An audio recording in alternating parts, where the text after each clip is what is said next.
board meeting. Please stand for the flag salute. I pledge allegiance to the flag of the United States of America and to the republic for which it stands, one nation, under God, indivisible, with liberty and justice for all. I don't let you schmuck, so I do it really quiet. You do it the right way. And you hung me out the back. No, I said that. And then you... One approval or amendment of the board's meeting agenda items. Oh, correct. Approval of minutes. I approve the minutes for December, no, for November 13th, as presented. So moved and seconded to approve the minutes for the meeting of November 13th as presented. All in favor, signify by saying aye. Aye. Motion carries. Correspondence? Have done, Mr. Chairman. Public comment? Hearing none. On to 8.1 reports, Step Up Program Field Trip. Samples and Mr. Wilson. Yeah, you know, this is your deal, why don't you take off for us? Well, I didn't know I was gonna have to do this. This is the 25th year that I've taken students to Oregon State Penitentiary. And to be able, and the reason is to understand firsthand accountability in the decisions you make, right or wrong, and how one decision alone can alter your life forever. And in doing so, the reason that we do it is because there's mentorship. There's a group of men who dedicate the rest of their lives, literally, to try to change lives. And these are the men that I've been visiting and having community mentorship for 25 years. Long enough to watch some of these men pass away. Pretty long, extensive relationship. And we started it a couple years ago here. And we've got a couple of our students there, Amber, Andrew, Thomas, and Carlos, that are here to give you kind of their own impression and make perhaps what it's done as far as to help them as far as that pathway of success where you don't make that big mistake that's going to cost you your freedom. And so I'd like to ask maybe Tommy, you want to start this thing and just talk about, you know, how it impacted you and the trip. Well, the trip was fun, you know, long drive on the bus, but the trip overall I think was a lot of fun, partially because us as a class, being an overnight trip and being on the bus so long, we kind of grew together, you know, that sort of thing. And then the experience at the prison alone, it's given me something to look back on every time I'm thinking about making a bad decision, thinking about where I can end up, what can happen. And it's really been quite an eye-opener because there's so many students, you know, in Lakeview, so many minors, so many people doing the things that they did to end up there. And so it was a real eye-opener. Amber or Andrew? Yeah. I thought it was a really good experience for me because I have a brother who's in a situation like that, and so they kind of gave me some advice on like, you know, what I can do, how I can help him without actually bossing him around and being like, oh, you're doing this wrong, you're doing this right. And I thought that was good. That made me feel good. They told me, even though they barely know me, my dad has cancer, they're going to be praying for him. And it's good to know something like that. And also, I'd like to point out that our program is a real teach mind, body, and spirit type of thing, and we're always, you know, preaching, working as a team, and learning right from wrong. And this trip is just the embodiment of that mindset. And it's meeting the guys there. I have a dad and a brother who are in prison, and for a while I thought, you know, I'd follow them because it's what happens in my family. But when I first went there, it was just the biggest eye-opener to see, like, the consequences that it can have on one person, and it can just take away your whole life. And it's just one of the most important things I think I've ever done in school. So.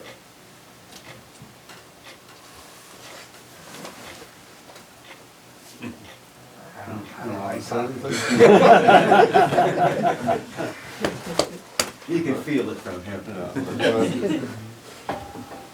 Thank you guys for sharing. Well, and I want to thank school board and Rusty, Will, for giving us the approval to do something, and to realize, you know, the different hoops we have to go through as adults so that our kids can go through something like this that hopefully is life-changing. So I'd really like to thank the school district immensely. Anything, Jeff? No, basically, same thing. I mean, it is life-changing. It scared me, it changed, you know, the way I think about things. You can't beat it for an actual experience for the kids to go see. And I appreciate you guys supporting this and everything too. Thanks. I would chime in on that too, you know, and I'm gonna chime in on Ted's thank you over there. There's two people that have put a lot of time, a lot of hours, and, you know, a ton of thought into making this transition happen from COIC to District 7. That's Lonnie and Janet. You know, they both deserve a huge amount of credit for everything they've done as far as with KCC, working with COIC, working with WIOA. So anyway, I thank these two for all the work, time they put into it as well. So. How many students went with you? 17, and pretty much all of probation, juvenile probation, and so we had male as well as female chaperones, and they had the same response. It just, when you think you've seen everything at an advanced stage, and then you go into an environment, Mark Albertson, Pam, it really impacted their lives also. What kind of capacity can a trip like that accommodate? I mean, do they have a large conference room, or is it a pretty more intimate setting, or? You actually go into the bowels, so to speak, of the prison, where it's the room where visitation takes place, and so it's immaculate. The inmates, even the way they go about setting up chairs and such, they try to make it as personal as possible. But yeah, we were right inside the oldest prison in Oregon.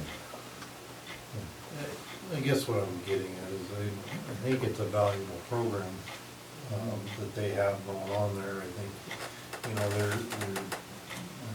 I don't want to bring too much attention to it, but there's families that don't have that history. People still end up there for whatever reason.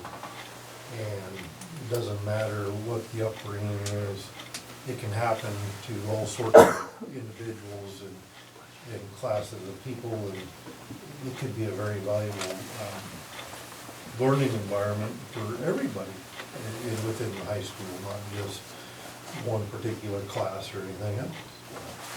And I don't know how much that, you know, we can accommodate, you know, I mean, it's probably not everybody in, you know, sophomore year or whatever going, but. I agree with you on that. I think it could help anybody. Anybody can It's make good that enough. decision. Yeah. Before I was a teacher in alt ed, I would take the leadership classes at Roseburg High School. And it was the same impactful trip for kids that you would assume had the perfect family. There is no perfect family, but it's just really impactful. I know it's changed Jeff. It's changed me for 25th year. And these guys, you can just feel it. It was palpable. Now, was that the maximum security or probably medium security? This is maximum. This is the death Yeah, house. that's the life sentence. Yeah. Salem.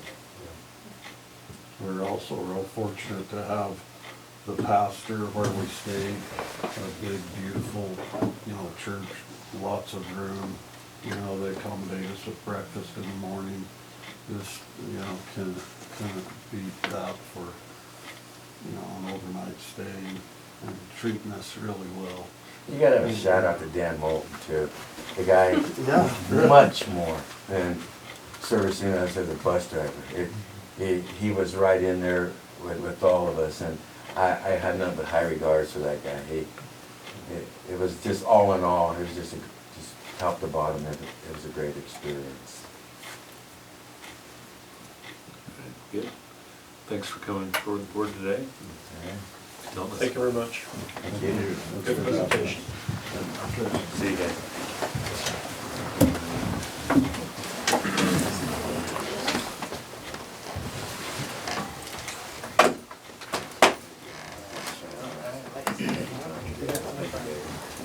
We'll move on to 8.2, ballot measure 101. Well, we thought we were pretty secure at 8.2. Everything was pretty fine until they passed a law in the session called House Bill 2391, which put a tax assessment on health insurance premiums and hospital profits. The purpose was to raise like $673 million in the 2017-19 biennium, and basically some politicians took task to that in the opposing party, to the party that passed it. 3 representatives filed a veto referendum calling it a sales tax on health care. So what they did, they took it out to petition. The petition needed like 52,000 some odd votes, signatures. It gained over 70,000 signatures. So it immediately is going on to a January 23rd ballot. And so the long and the short of it is, if this if this fails, that you're voting yes to keep it. And if you vote no, you're voting to repeal 2391 or parts of 2391 that have these health care assessments built into them. So should this thing fail, the one thing they stated in the literature here is they're not sure when it would go into effect. However, the effect on Oregon is going to be 210 on the state revenue piece, 210 to 320 million, and then the federal matching dollars that come in, 630 to 930 million on that end, so around $1 billion. So probably what Mr. Headland, he was up at the COSA conference, and he just shared something with me here a few minutes ago. If it receives a no vote and it goes down, that is going to be quite a catastrophic event for the people in the legislature. We're going to have to go back and really go back in session in February anyway and decide where across the entire board of the state budget these cuts to the tune of about $1 billion are going to occur. So anyway, in my position, I can't tell people which way to vote. I can just present information, and there is the information. So, do you have questions? Okay. Seems pretty clear cut. Pardon me? Seems clear cut. Okay, all right. It's probably projected to pass. Is it projected to pass from what you've heard? No, well, that's just what I would think, Yeah. it's I think probably the, Democrat versus a Republican. good chunk of the valley will support Yeah, the valley, the 3 ballot measure 101. counties are gonna support it enough to So, make it pass. yeah. So we'll see what happens. The other thing you gotta keep in mind is that it's 100 million out of, Healthcare. yeah, I mean, it's 18 months left out of a 24-month period. So, you know, in my agency, the bulk of 1 year is already spent. Yeah. Because of how our fire season's It's very true. So, could have bigger impact. do you have any information to share from your end as far as what you heard about? I'll make February very interesting. Yeah. Well, anyway, there it is, folks, the long and short of it, so. Good times. Okay. Let's go to financial report. Okay, so you're kind of getting a July to October report. We finally got our system figured out, sort of figured out, and caught back up again. We did try to meet as a finance committee, but everybody was everywhere. So we did a group email with some highlights. So I'm just gonna briefly touch on those just to get everybody in the same loop. So keep in mind, this is over the last 4 months, so it's cumulative, July through October. We received $148,731 in taxes with a projection of having $199,000. In October, we received no tax dollars. November, I received what we should have gotten in October, just the dates fell funny. Our LGIP interest is actually $7,336. We had a projection of 4,400. So at the end of October, it was 1.45% of the dollar figures that we have up at the LGIP. I looked today at our statement that I just got for November, and it's up to 1.55%. So that's kind of a little downwind fall for us. We did receive our common school fund in July, $32,000, and our state school fund dollars are at $1,966,000. That is inclusive of the adopted $8.2 billion.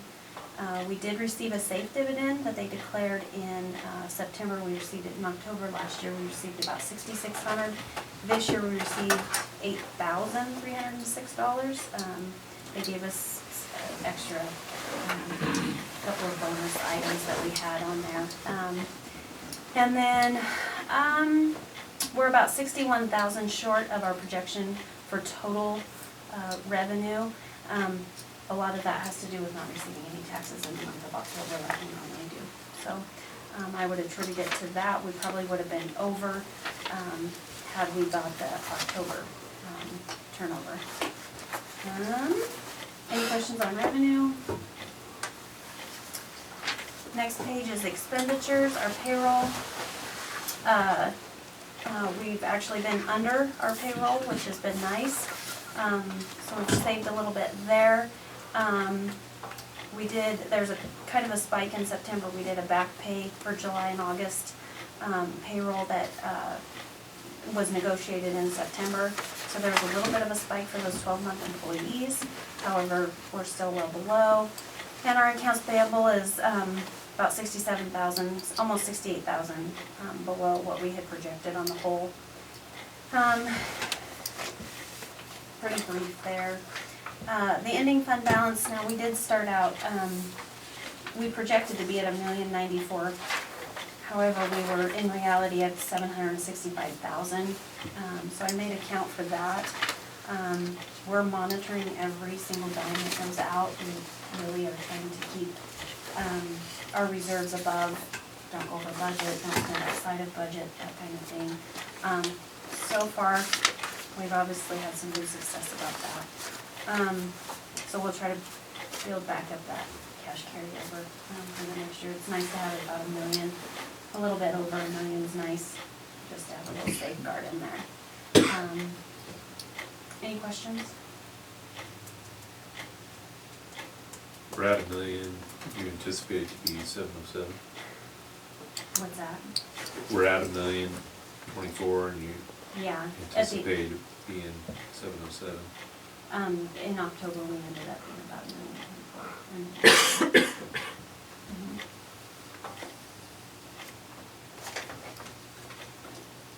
Any questions?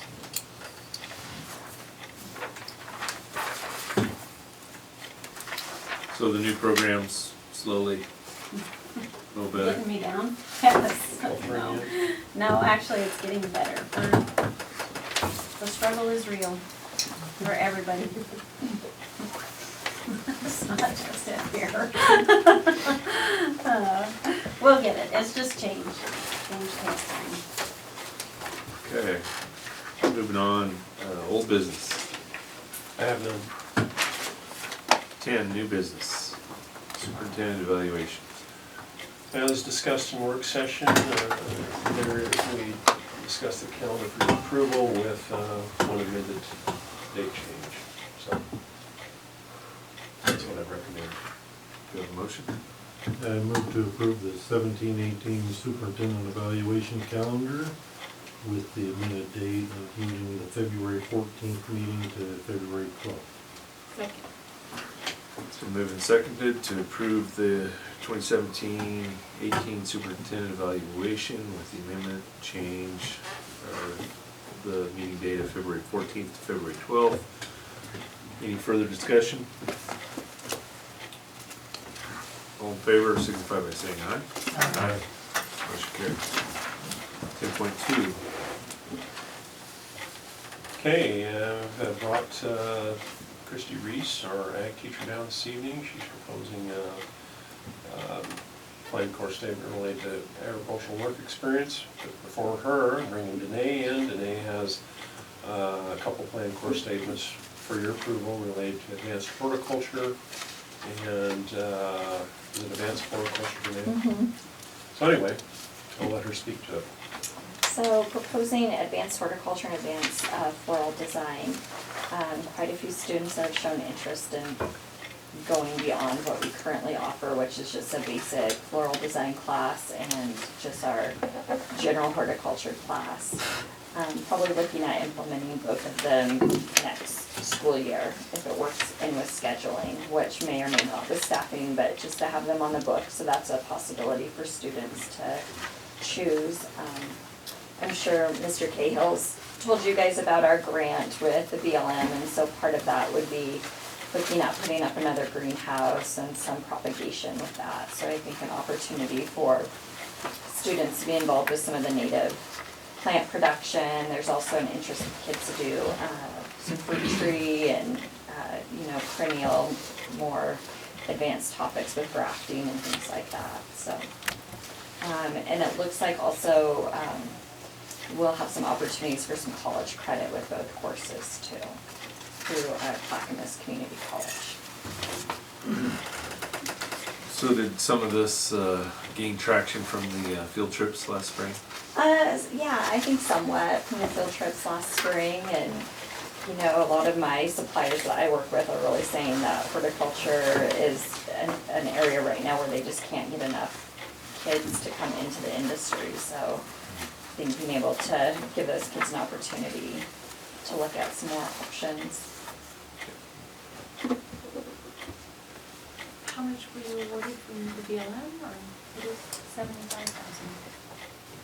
For this year, it's a over the course of 5 years. Initially, it's a $400,000 grant, and half of it will go. Well, part of it will go to the greenhouse, and then part of it will be used to do some implementation of native grass seed production out on the ag farm.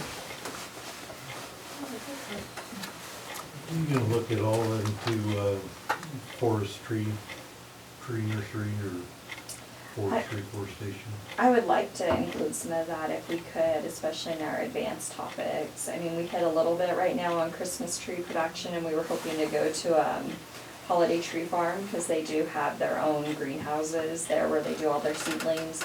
We just couldn't quite make it work with all the sports schedules and everything going on this fall, but I would definitely like to see if we could. We also have one of the largest producing forestry nurseries in southern Oregon, just right on the other side of Black Mountain, that belongs to Green Diamond. Okay, that would be great And too. they're right at the base of Black Mountain. Mhm. And you have some pretty amazing folks at Collins with reforestation. I think you have a lot of local options as far as looking at reforestation.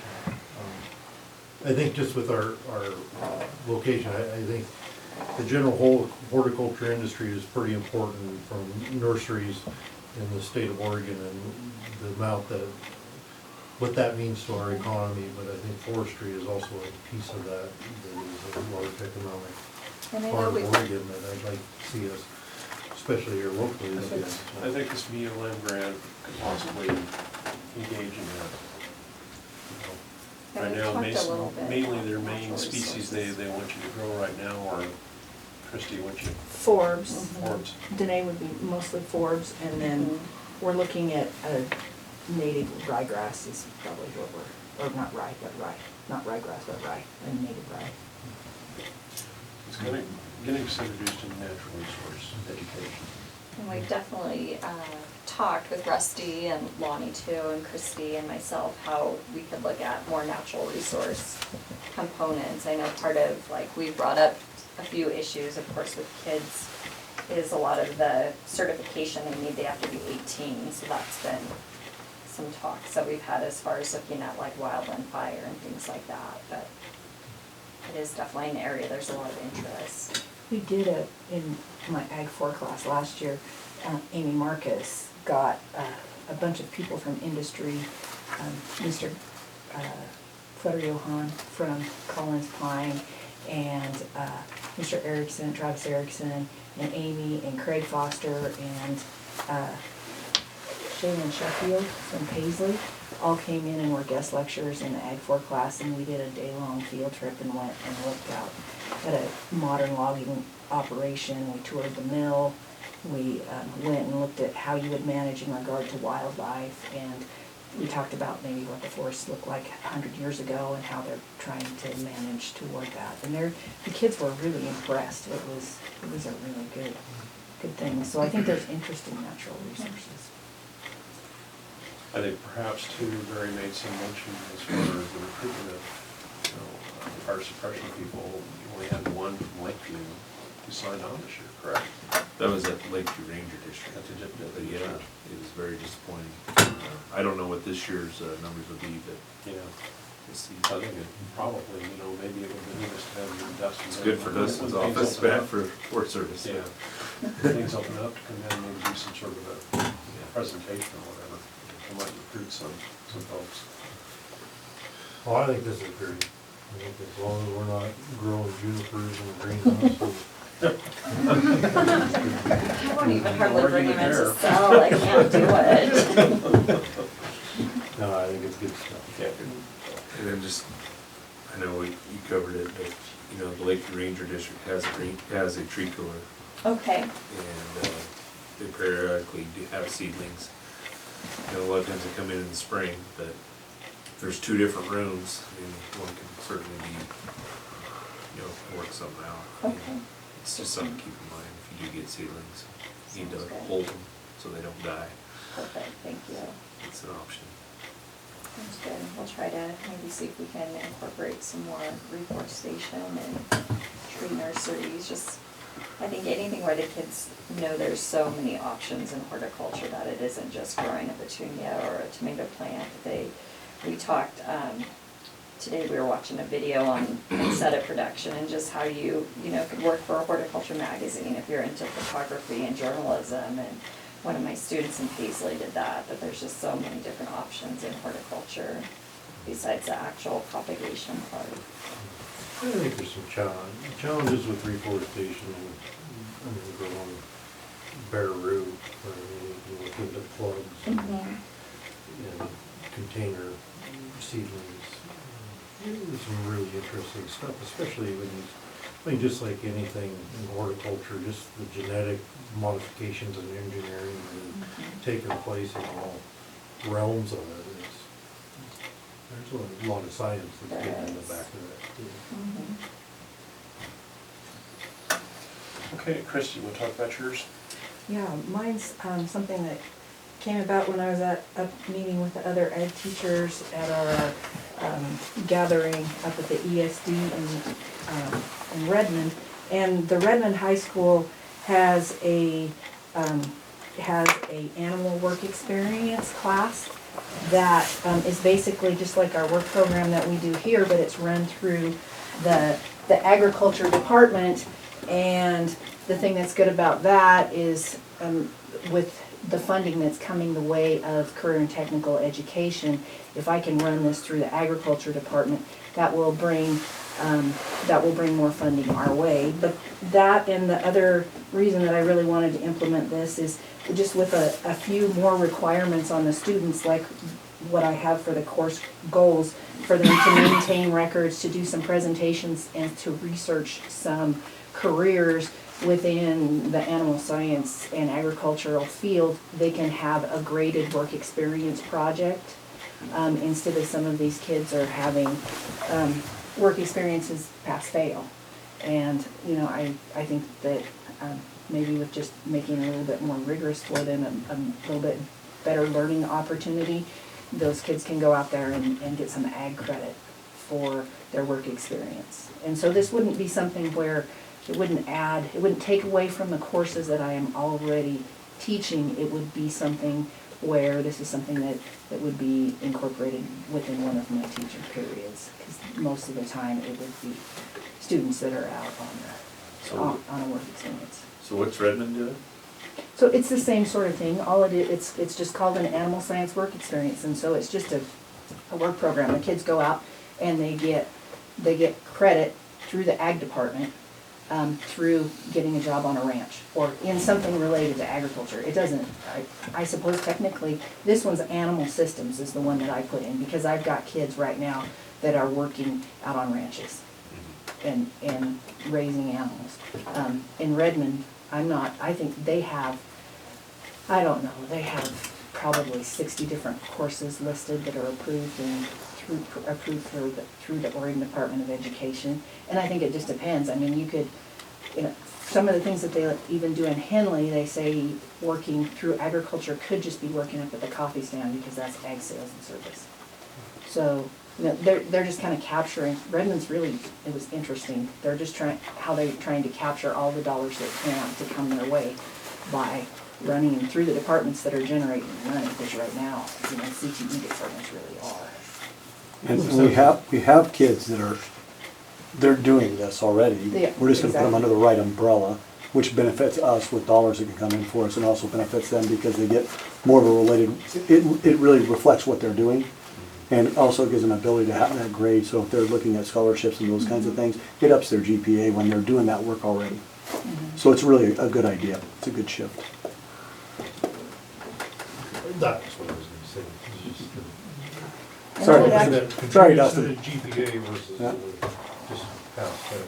And I would really like to implement this next semester. One of the other reasons I would really like to is I have one student that wants to be an FFA, and he can't fit ag. He's been an ag student, he's a junior now, he can't fit ag, but he's working for his grandpa, taking care of his grandpa's cows in the morning through work program, while his grandpa's in California. And so if I can get that kid but re-enrolled in an ag class, he can be in my FFA program. So, I mean, that's why, one of the reasons I'd really like to start it next semester. I can vouch that the record-keeping process of FFA is very meticulous, and also has that layer of accountability in the student too, in order to earn the grade. Mm-hmm. You know, that's a big part of it too. Well, so the requirements that they would have to keep their record book, they'd have to have an employer-employee contract. They have to document their skills, and that's all part of the online. The FFA record book is now online. It generates a resume for the student, and some of the things that are on the resume, you go and you enter workplace skills that you have developed, like, you know, MIG welding or plasma cutting, proficient at plasma, those types of things, and those all enter into your resume, and it will help you generate a resume. So that's part of the thing that they would do there. And then they would deliver an oral presentation summarizing the skills that they have worked, and I'd probably have them come in and do that with my junior senior ag class, just have them come in and present to them, or my advisory committee, and then they would have to do an essay on one agriculture career, research and write a paper on one agriculture career. So that would be different things that would, other than what they're already doing in the work program. so that they could get a grade for that. Love it. It's good. So you need a motion? Yeah, we do, and it says plan course statement, when you make the motion, you should probably say plan course statements as presented. I move to approve the CTE ag plan course statements as presented. Second. So moved and seconded to approve the CTE Ag Plan Course Statements as presented. All in favor signify by saying aye. Aye. Aye. Motion carries. Thank you, too. Alright, 10.3. Very, very good news. We brought the CTE revitalization grant to you for your approval to send on to the state of Oregon back in October. We were successful to the tune of $336,286. Our initial, budget for the grant was $400,000, so I feel good to get this. This is a nice chunk of change. So, per the language of the grant, basic target of this entire grant is to revitalize the welding shop. We're talking moving stations, new ventilation, and also another room that contains the paint booth, which is your next topic of business, will become a small engine laboratory. We've mentioned it, we're very excited about that. The world of, four-wheelers and lawnmowers and everything else, the small engine program really caught on at Lakesview High School, so we're very happy to have this grant to make a separate lab just for small engines. It's always been a little nerve-wracking over the years having, a welding lab so close to a small engine lab, but we haven't blown anything up yet, so that's good. So anyway, there is the motion to accept CTE revitalization grant. So we make this motion today, and then do we get a kind of a plan of attack? Yeah. Fred and I are rewriting, we have to rewrite some specific pieces of the grant, and it was initially due on December 15th. It's been moved into January with an updated budget and also the rewrites that we're doing, so I can bring that back to you and have another discussion as far as the direction that this grant is going to go, timelines and everything. The big picture timeline is January 1. Yeah. It's June 30th at 19. Yeah. About a year and a half. 2 years. That's the duration. Yeah. What's some of the big ticket items? Well, the ventilation system by itself is over $200,000. What Fred has, had a contract, want to take a look at that. Another big ticket item is the power into the shop, and Janet can probably chime in on this. When I first took the job, we were moving into the next budget cycle. That was one of the things we were going to put into improvement of facilities in the district. And we removed that to do other things like the bus shop and the bleachers and things like that. Basically, that shop, for the amount of welders in there, it just does not have adequate enough power. When you and I went through the program, it was primarily just an arc welding program. Now you have a set of MIG welders that also pull power too, and so, we were informed some time ago that, we need to put another power pole and increase that power load to that shop. Any of you have anything to add to that? We have, right now, I think we've got 9 MIG welders, and we can only run 3 at a time. We only have enough power to run 3 of them. So, And that doesn't count the plasma cutter, because we've got a plasma cutter too, a hand plasma cutter. So if we're running the plasma cutter, only 2. Well, didn't they at the health fair have a bicycle you pedal and generator? Oh, man, I would love that. Could I Electricity. get that for my kids? Generated- That'd be great. I've got some. We could join this with the PE class. Exactly. I thought you were volunteering to do the pedaling. That's good. PE could pedal and the welders could weld. So basically, we're very excited about this. Yeah, I just hope we have a good plan of attack, because I'd sure like to see the money stretch as far as possible and not get hung up in engineering or things like that. Well, and that's the thing is, we had to rework the budget already, because at the next board meeting, we'll have a whole new supplemental budget, which includes an itemized, more down detail. Of this what grant. we need.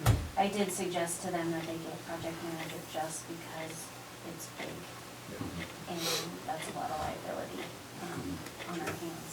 And so it would behoove them to have somebody in that position, but it's I kind of ran with the grants that we do have as a certain percentage of the total dollar figure.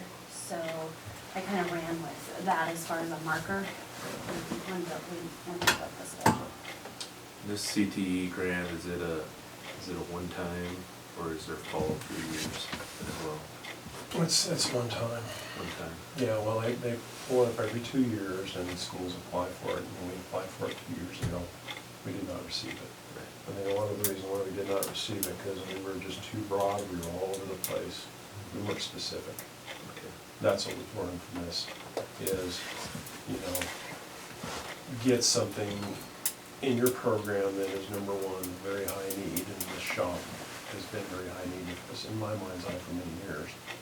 And then, secondly, develop a plan to improve the program along with this grant in order to, you also have to include some other things in this too. We had to include writing in relation to children of poverty. We had to look at subgroups, we have to put that in there as far as, college and career ready.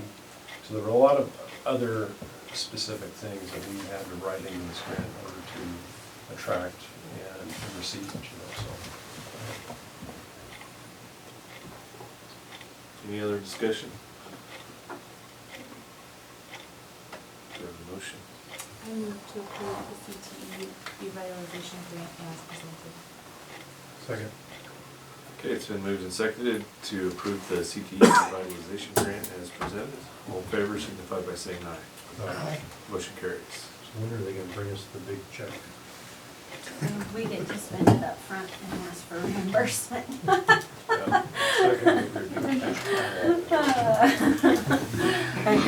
Next. That's how that works. There's a room between basically adjacent to the wood shop and the ag shop. The last set of CTE teachers really wanted to develop a paint booth and put that in there, and the paint booth entails, it's paid for from federal dollars, but there's some research things they didn't particularly look at when the paint booth was put in. Number one, it has to have a fire suppression unit, and it has to be signed off by the fire marshal. The electrical piece was huge, the ventilation piece was huge, so basically the long and short of it, with a little bit of egg on my face here, and the paint booth never got off the ground. So the two teachers that are currently in the program right now, the paint booth is not a priority for them. We wrote the grant, the one thing we strongly recognized is, as I said before, not repeating myself too much, is that small engines is really taking over within that CT program. And that, we identified that we needed, to separate, the welding lab from small engines and have small engines have its own unique lab. So what I'm asking you this evening is, and a 7-year timeline on federal property before you can surplus it. Per policy DN, I'm requesting the surplus of the paint booth at the site of the ag and wood welding shop at Lakeview High School. And I think what we will do, we do have a gentleman who is in, kind of a metals industry who is interested in this. We may approach him, but we haven't, decided when we go to bid on that, or what's your interpretation? Probably not, we're not required to. Yeah. We're outside of 7 years. The only thing that he's really asking you for is, according to policy, is your approval to surplus it. Yeah. So that's the motion, we're going to surplus the paint booth. I just have one question. If it's more space and we're already gonna do the electrical and the ventilation, would it help to have this room to do small engines in, or, I don't know the space. It might be a silly question, but to keep it and utilize it for more space, to put kiddos building things, or no? I'm not sure I understand your question. So what he's doing is getting the paint booth out of Yeah, there. we're getting the paint booth To out. put the Small small engines engines In there. in place of that. So I guess pull it I out. envisioned the paint booth being a small structure between the two. It's not. It takes the whole room. It's about It's as like big an as this room right It's the here. size of an It's like automobile. within a room. Okay. So I don't have a picture of, so that's what I was wondering. Well, Is if it could be picture used this rather room- than. Picture this room with a big metal booth in it, with about this much free space on each wall between the wall and the booth. That's about That's what it is. what we're looking at. Okay. Any other discussion? Motion. Move to approve the surplus of the paint booth as presented. It's been moved and seconded to approve the surplus of the paint booth as presented. All in favor, signify by saying aye. Aye. Motion carries. OSBA election. Well, you, as a board of the Southeast Region of Oregon, you have to approve your candidates that go on policy committees or OSBA officer positions. You have a candidate here from Klamath County School District, I believe he's a board member over there, and he is running for the OSBA Legislative Policy Committee. He's provided some handwritten resumes here, and I have made him a time or two. He's a very good candidate. We recommend you capture votes for him, so.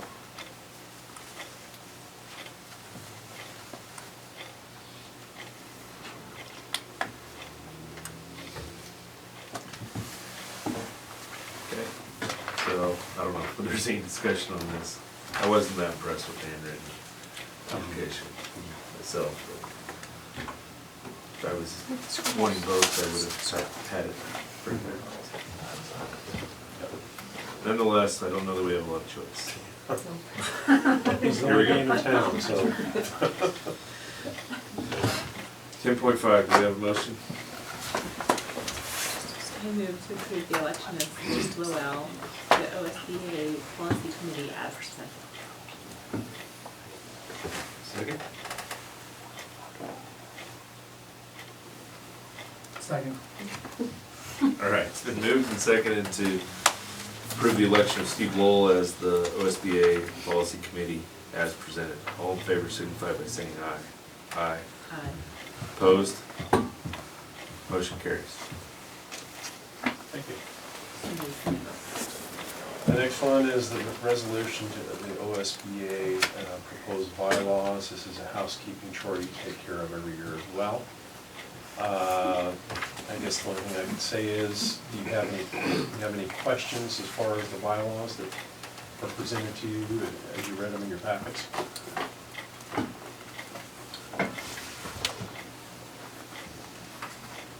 Is there any,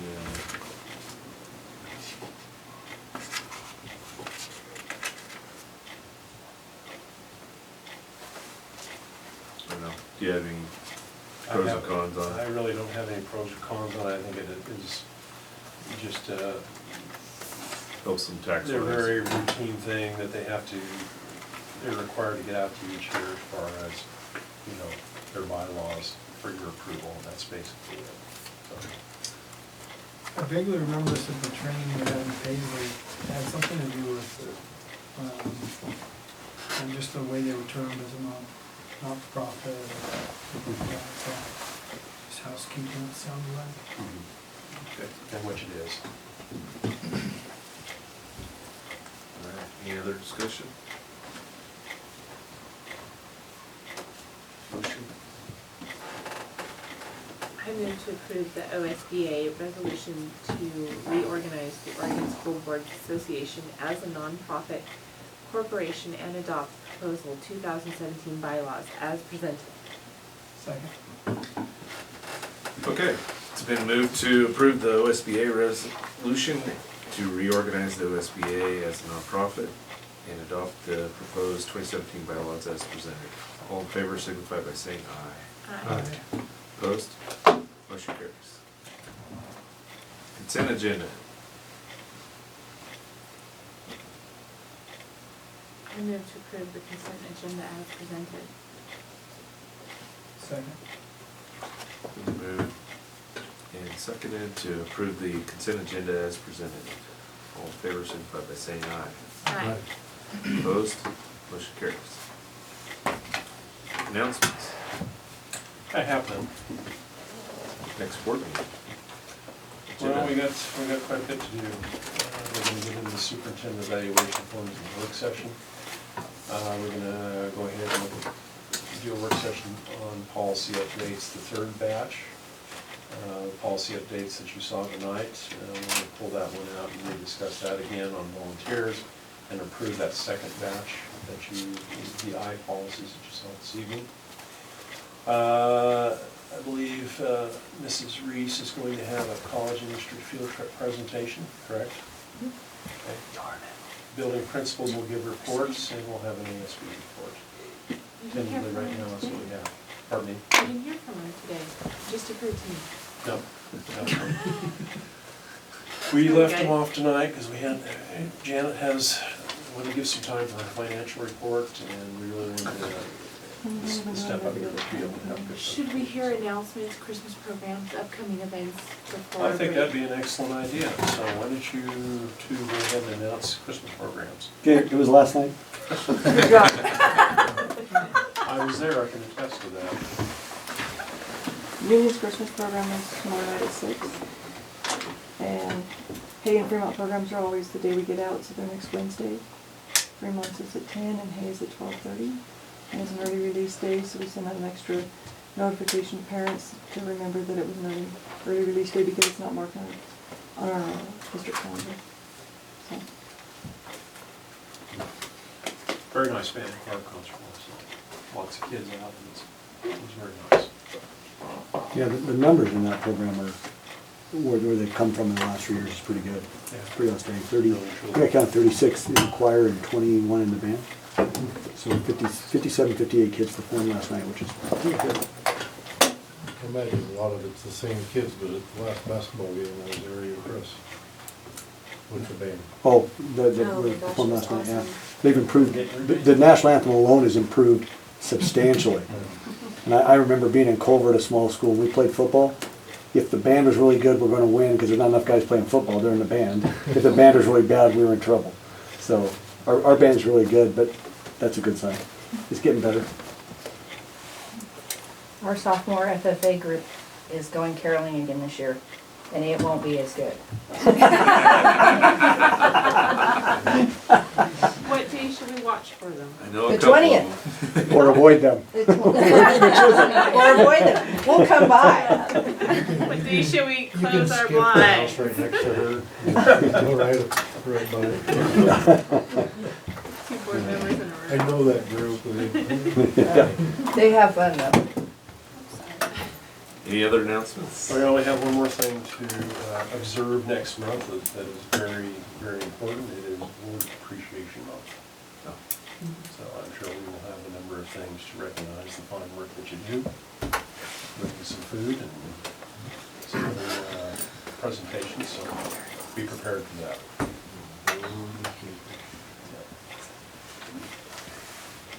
So prepare to be appreciated. I'll have to go home. All month. Right. We're gonna also have a supplemental budget on the 10th, Okay. and it's big. And are we doing a work session again? Yes, another policy work session. So, there'll be 2 more policy work sessions. So we'll have this huge pile of policies wrapped up, I hope, so. Anything else for the good of the order? I move that we adjourn the meeting. It's been moved and seconded to adjourn the meeting. All in favor, signify by saying aye. Aye. Meeting is